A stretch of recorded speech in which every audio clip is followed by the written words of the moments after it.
me on the airplane on Friday that I'm not gonna make it. I said, I got in a little bit of trouble, and technically I'm not allowed to leave the country. And he's like, what? What did you do, murder somebody?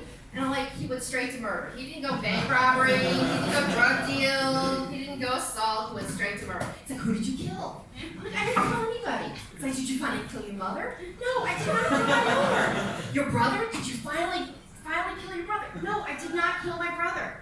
I said, it was worse than that. It was worse. According to Fayetteville, Georgia, if you live overseas and you renew your driver's license, you're a heinous criminal. But it wasn't my fault, because you see, my mom had Alzheimer's. And with Alzheimer's, she got a bit, let's just say, she lost her inhibitions. And one day, we went to the DMV, that's American for the Department of Motor Vehicles, and she had to get an ID. Now, I hadn't seen my mom in a few years, so I didn't understand that she had Alzheimer's or dementia. So she was sitting there, and I'm looking over here, and I'm like, Mom, are you okay? She's like, yeah. She starts going like this. And then she starts going like this. And she starts going like this. I'm like, Mom, what's wrong? And she's like, see that guy behind the counter? Yeah, he wants me. And I look at her, and I go, oh, really, Mom? Because in her mind, she was 30 hot, and every man had to have her. And I found out things about my mother that day that I had no idea. First of all, she liked black men. I didn't know that. She just started saying, you see that tall glass of hot cocoa over there? And I'm like, Mother? And she's like, I want to be his marshmallow. What the hell does that mean? And she's just like, he wants me and I have to go and make my way up there. I'm like, she's in a wheelchair. She's 17 years old. How is she going to get up there? I'm starting to have this panic attack. Then she starts telling me all these things about sex. The only thing she told me about sex was that when I was 18 years old, I knew everything I needed to know about sex. And she was right, because I had a boyfriend and he had skills. But my mom was starting to have this she started to take her clothes off and it was starting to really get uncomfortable. So I just said, okay, I'm going to run up to the counter, and I told this guy, I said, excuse me, my mom's having an Alzheimer's moment, and I've got to get her out of here quick because she's going to start taking off her clothes. And he's like, well, you have to wait in the line with everybody else. I said, oh, I left out one little detail.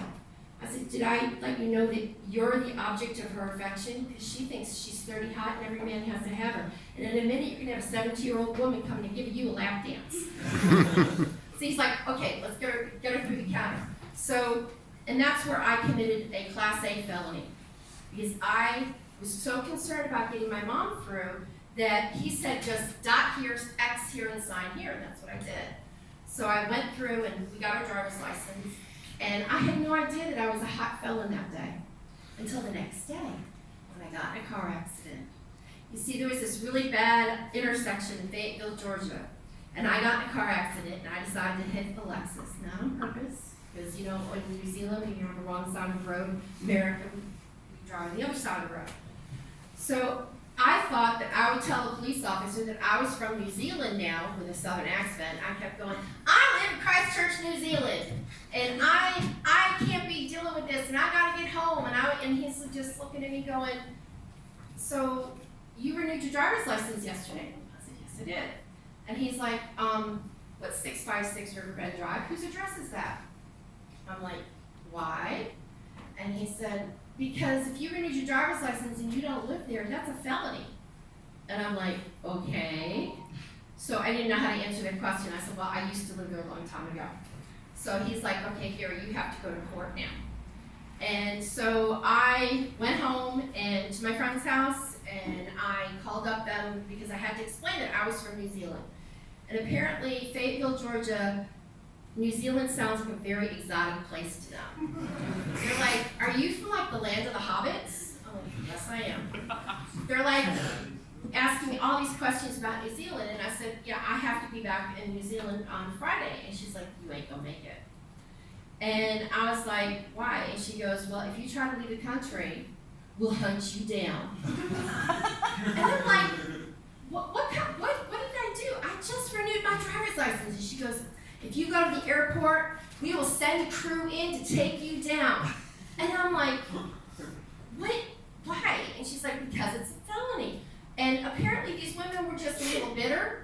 So they're like, if you come back to see your mama, we'll let you get so you see your mama. And she'll look at you and you look at her, and then we'll carry you off in handcuffs and take you to jail. And I'm like, going kind of crazy now. So apparently these women didn't get out much. So yeah. So then I had to call my husband and I had to ask him for bail money. So he didn't have any. So then I had to borrow bail money from my friend's daughter, who had just gotten some money. She just came to some money. And then I had to go to court. And it was real interesting because I was there in April and they told me that I couldn't have a court date till July. And I'm sitting there going, now I have to stay in America for 3 extra months until I have a court date. So we went to court and I had a lawyer, I had to get a lawyer. And we walked into the courtroom. Now, I wasn't supposed to be in there till July, so I had all these people, there was this massive, all this amount of people here, all had to have a court date. And he went in there and talked to some people, and I expected to be at the back of the line. And they decided to put me at the front of the line. So once again, I go up there, and now I've got all room people hating me because I'm from New Zealand. I have a glamorous life, apparently. And now I'm taking their spot. So I ended up winning, and I ended up getting out of Georgia. I just had to pay $12,000. Don't go to Fayetteville, Georgia, and get in a car accident because it'll cost you $12,000. And that's my story, and I'm sticking to it.